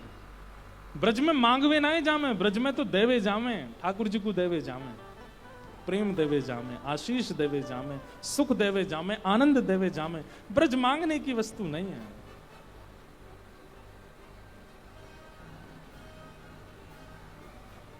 कुंती के गर्भ में प्रवेश करके भगवान ने उसके बालक की रक्षा की, और यही बालक कालांतर में भविष्य में जाकर के परीक्षित बने जन्म लेने के बाद। हमारे पूज्य पिताजी महाराज के गुरुदेव अनंत श्री विभूषित श्री रामानुज गुरु जी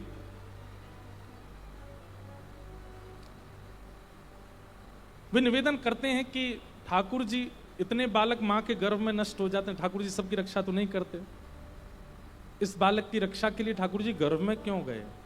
बहुत अच्छी बात कहते हैं ठाकुर जी को पता था कि ये भविष्य में मेरे श्रोता बनेगा और इसके श्रोता बनने से करोड़ों लोगों को जन्म जन्मांतरों तक भागवत जी की सेवा मिलेगी, इसलिए ठाकुर जी ने उसकी गर्भ में जाके रक्षा की। कहीं ना कहीं इससे ये अनुमान लगता है हम सब भी श्रोता हैं ठाकुर जी की कथा के, हम सबके भी जीवन में बहुत परिस्थितियां ऐसी आई होंगी जिनसे ठाकुर जी ने हमारी रक्षा की होगी। क्यों? क्योंकि ठाकुर जी को पता होगा कि कालांतर में ये लोग कथा सुनेंगे और कथा के प्रति इनकी रुचि बढ़ेगी, इसलिए इनकी रक्षा करें। भगवान ने ऐसी लीला की।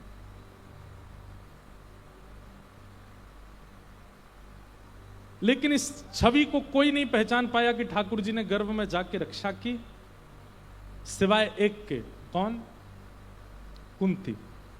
कुंती ने देख लिया कि ठाकुर जी ने गर्भ में जाकर के रक्षा की है, और कुंती ने भगवान से जाकर के कहा, नाथ मैं सब समझ गई हूं, आप अभी क्या करके आए हो।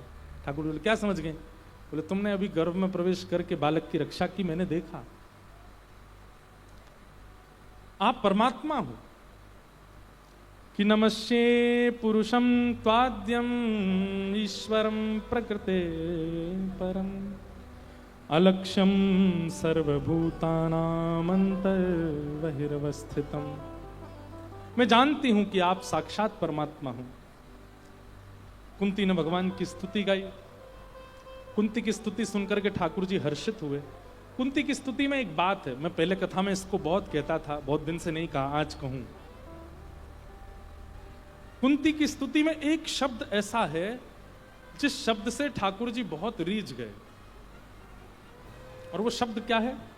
कुंती भगवान की स्तुति गाते हुए कहती है, यथा ऋषिकेश खलीन देवकी कंसेन रुद्धार्त चिरम सुचार्पितम विमोचिताहं सच आत्मजा विभो त्वयैव नाथेन मुहुर्विपद्गणात्।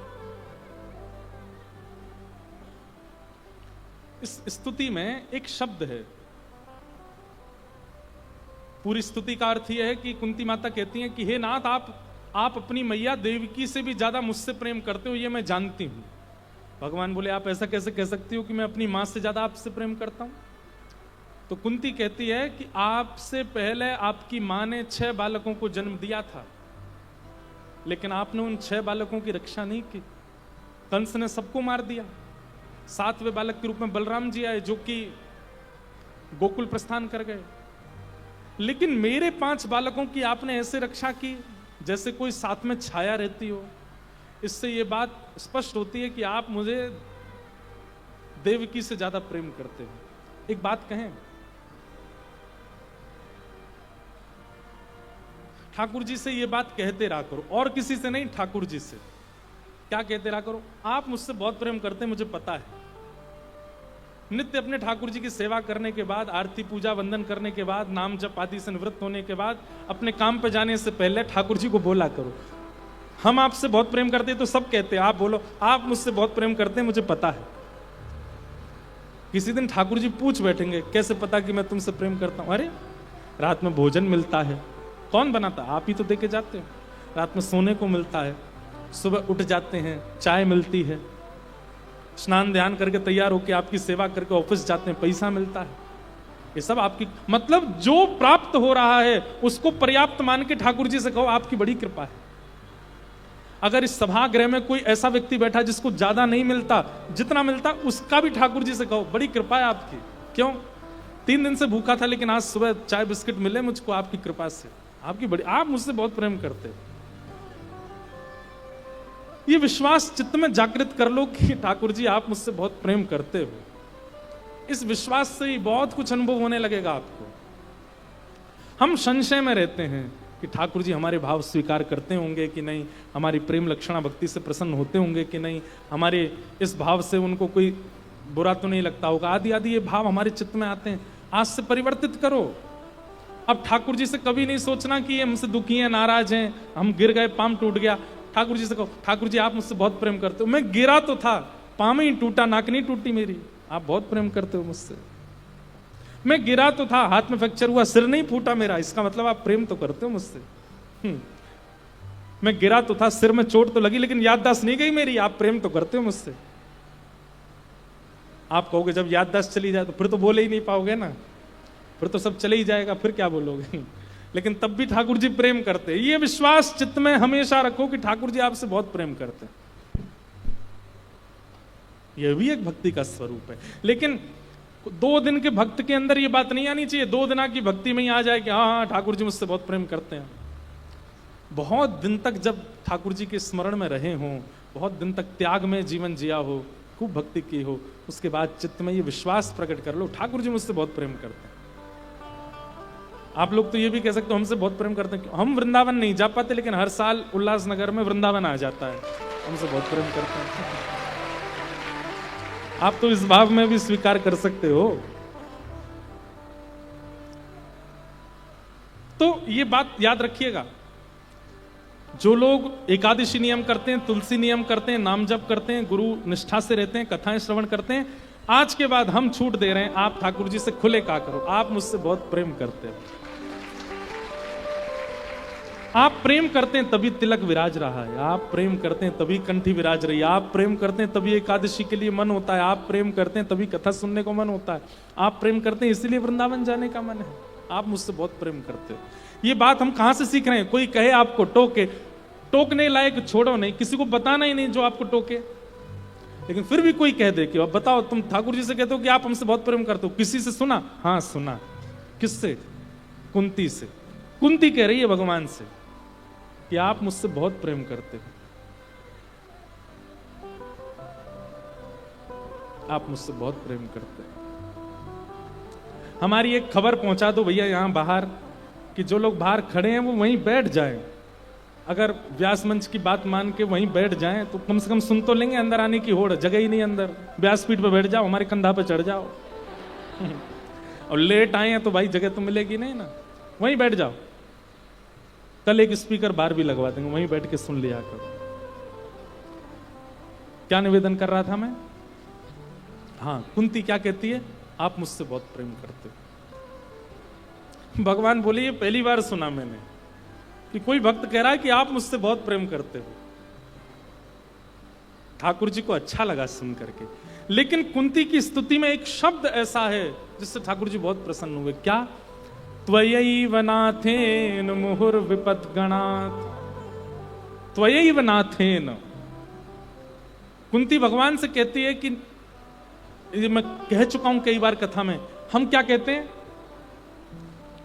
ठाकुर जी हमारे हैं, पर हमारे हैं ठाकुर जी, इसके साथ साथ पत्नी भी हमारी है, बच्चे भी हमारे हैं, फूफा जी भी हमारे हैं, जीजा जी भी हमारे हैं, ये मित्र भी हमारा है। घर भी हमारा, गाड़ी भी हमारी, प्रॉपर्टी भी हमारी, बैंक भी हमारा, ये भी हमारे, वो भी हमारे। ठाकुर जी फिर धीरे धीरे खिसक जाते हैं, बोले कि वाह स्वार्थी, क्यों कहता है ठाकुर जी हमारे हैं, फिर सबको भी हमारा बता रहा है। भाई हमारा शब्द किसी एक के लिए ही प्रकट हो सकता है, ये बात याद रखिएगा।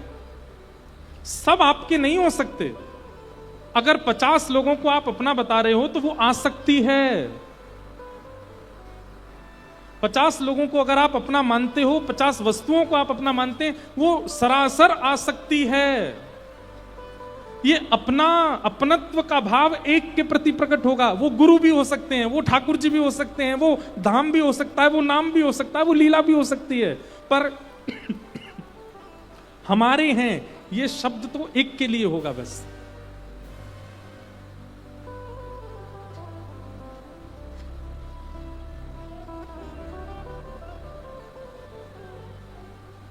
एक वो भाव गाते हैं ना, सियाजू के नाते से राम जी हमारे हैं, है ना। कैसे उसका मुझे स्थाई याद नहीं आ रहा है, उसमें ऐसे कहते हैं, किसी को याद है? सियाजू के नाते से राम जी हमारे हैं, मतलब ठाकुर जी हमारे हैं, और फिर इसके बाद इनके नाते से ये भी हमारे हैं, इनके नाते से वो भी हमारे हैं, इनके नाते से ये हमारे हैं। जिनका उनसे नाता नहीं है उससे हमारा कोई नाता नहीं है। कुंती की स्तुति में ये शब्द स्पष्ट है कि नाथ केवल आप मेरे हो और कोई मेरा नहीं है। तो यही वनाथ है मुहुर विपद गणाथ। हाँ हाँ, कुंती ने भगवान की स्तुति गाई, भगवान प्रसन्न हो गए। ठाकुर जी जैसे रथ में बैठ करके द्वारिका प्रस्थान करने लगे तो युधिष्ठिर जी रोने लगे। भगवान युधिष्ठिर को लेकर के भीष्म पितामह के पास गए। भीष्म पितामह ने भगवान की स्तुति गाई और युधिष्ठिर के हृदय के संताप का निवारण किया। तत्पश्चात भगवान द्वारिका प्रस्थान कर गए। उत्तरा के गर्भस्थ बालक ने जन्म लिया जिसका नाम परीक्षित रखा गया। परीक्षित बालक का जन्म हुआ। बड़े बड़े ब्राह्मण आए और ब्राह्मणों ने आकर के परीक्षित की बड़ी महिमा बताई। बोले महाराज आपका ये बालक सामान्य नहीं होगा, आपका ये बालक अति श्रेष्ठ है। गुण ही गुण बताने लगे उस बालक के। तब युधिष्ठिर जी महाराज ने कहा कि आप इस बालक की कुंडली में सारे गुण ही गुण बता रहे हो, कोई अवगुण नहीं है। क्योंकि पृथ्वी का नियम है कि यहां गुण अवगुण दोनों होते हैं सबके अंदर, कि कोई भी ऐसा नहीं है जिसके अंदर अवगुण ना होते हो। पर हां अवगुण हैं, पर गुरुजनों की कृपा से, भागवत जी की कृपा से वह अवगुण धीरे धीरे धीरे धीरे समाप्त होने लगते हैं। बाकी जन्म लेते ही थोड़ी थोड़ी आयु बढ़ते ही अवगुण गुण दोनों सबके अंदर जागृत होते हैं।